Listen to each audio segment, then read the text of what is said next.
तो diamond public high school पन्ना से science study में मैं वीनू सक्सेना आप सभी का स्वागत करती हूँ।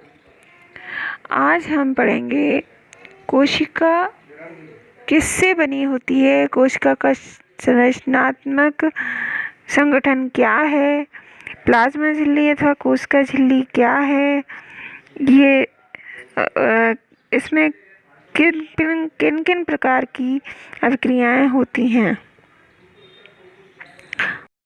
तो बच्चों आप देखिए यहाँ से,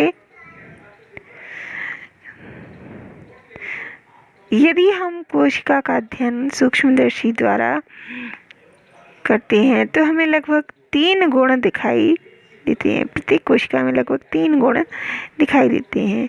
क्या क्या? प्लाज्मा झिल्ली, केंद्रक एवं कोशिका द्रव्य। कोशिका के अंदर समस्त क्रियाकलाप, उसकी बाह्य पर्यावरण से पारस्परिक क्रियाएं इसी के कारण संभव होती हैं। इसके बाद आप देखें, अगला है प्लाज्मा झिल्ली अथवा कोशिका झिल्ली। यह कोशिका की सबसे बाहरी परत है जो कोशिका के घटकों को बाहरी पर्यावरण से अलग करती है। प्लाज्मा झिल्ली कुछ पदार्थों को अंदर अथवा बाहर आने जाने देती है, अन्य पदार्थों की गति को रोकती है। कोशिका झिल्ली को इसीलिए वर्णात्मक पारगम्य झिल्ली कहते हैं। तो इस तरह का आपका एक प्रश्न है आगे चल के, उसका ये उत्तर भी हो जाएगा कि प्लाज्मा झिल्ली बाहरी वातावरण और कोशिका के आंतरिक वातावरण में डिफरेंस पैदा करती है। इसके आगे हम देखते हैं, इधर से देखते हैं कि कुछ पदार्थ जैसे कार्बन डाइऑक्साइड, ऑक्सीजन कोशिका के आर पार विसरण प्रक्रिया के द्वारा आ जा सकते हैं। और विसरण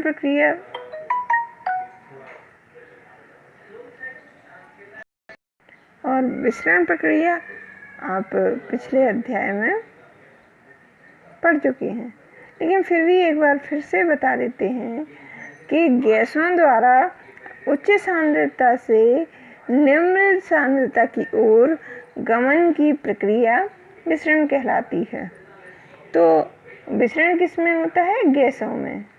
ऐसे ही कुछ इसी प्रकार की प्रक्रिया कोशिका में होती है।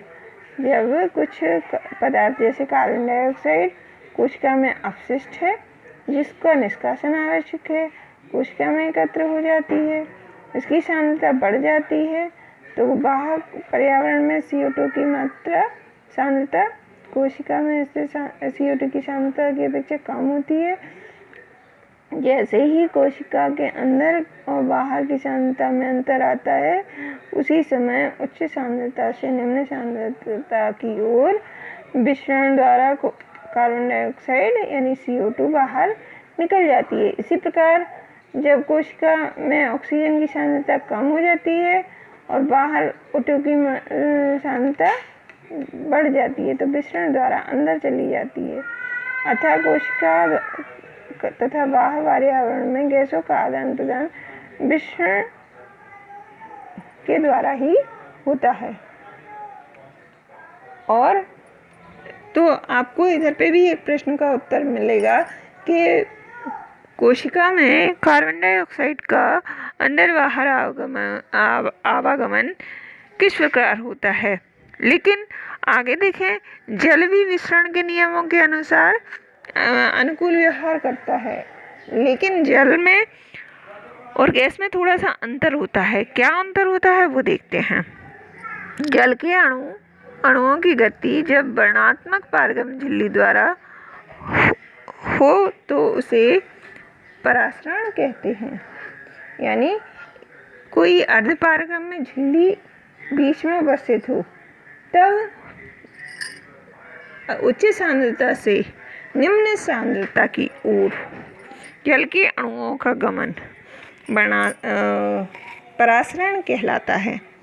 तो विसरण और परासरण की परिभाषाएं इधर आपको याद करनी होगी। ये परासरण और इधर पे हमने क्या पढ़ा था, विसरण। दोनों में उच्च सांद्रता से निम्न सांद्रता की ओर गमन होता है अणुओं का, बस विसरण में गैस का गमन होता है और परासरण में द्रव का गमन होता है। बच्चों, अब हम पेज क्रमांक 66 पर दिए हुए प्रश्नों के उत्तर देखते हैं। तो इसमें पहला प्रश्न, कोशिका की खोज किसने की और कैसे की? किसने और कैसे की?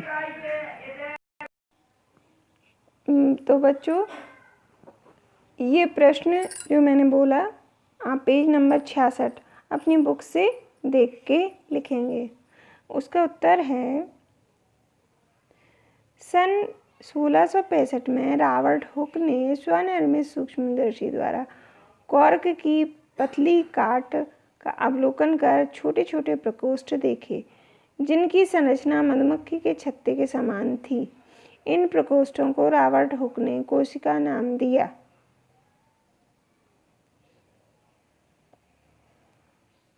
इसके बाद दूसरा प्रश्न है, कोशिका को जीवन की संरचनात्मक व क्रियात्मक इकाई क्यों कहते हैं? तो इसका उत्तर देखिए, प्रत्येक जीव का शरीर कोशिका के समूह से बना होता है। इधर पे शब्द छूट गया है, बना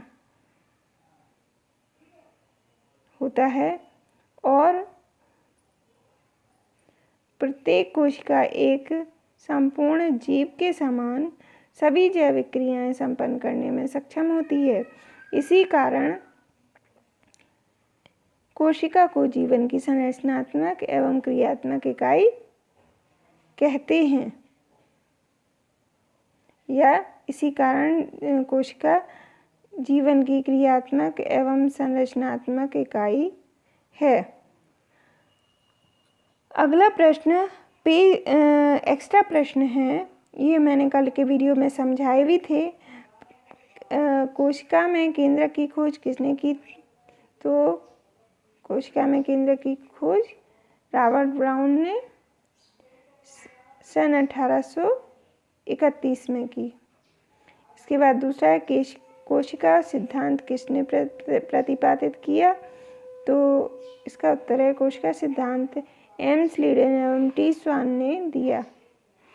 अगला प्रश्न पेज नंबर 68 का पहला प्रश्न है, कोशिका तथा प्रश्न है, कार्बन डाइऑक्साइड तथा पानी जैसे पदार्थ कोशिका में कैसे अंदर बाहर जाते हैं, इस पर चर्चा करें। तो इसका उत्तर है, कोशिका में CO2 अंदर बाहर आदान प्रदान विसरण द्वारा होता है और एवं जल का आदान प्रदान परासरण द्वारा होता है। इधर पे एक वर्ड कर लें, CO2 का अंदर बाहर आदान प्रदान विसरण द्वारा होता है और जल का परासरण द्वारा। अगला प्रश्न है, प्लाज्मा झिल्ली को परिमाणात्मक पारगम्य झिल्ली क्यों कहते हैं? तो ये मैंने अभी वीडियो में समझा दिया, वहीं से आंसर है, लेकिन फिर भी मैंने इधर लिख के भी दिखा रही हूँ।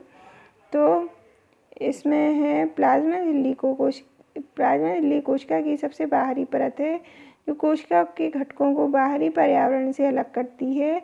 ये कुछ पदार्थों को अंदर बाहर आने जाने देती है, कुछ अन्य पदार्थों की गति को भी रोकती है।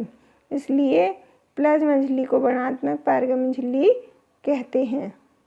तो बच्चों, अब आप ये प्रश्नों के उत्तर हो गए हैं, इतना काम फेयर कर लेंगे, आगे अगले वीडियो में समझाएंगे।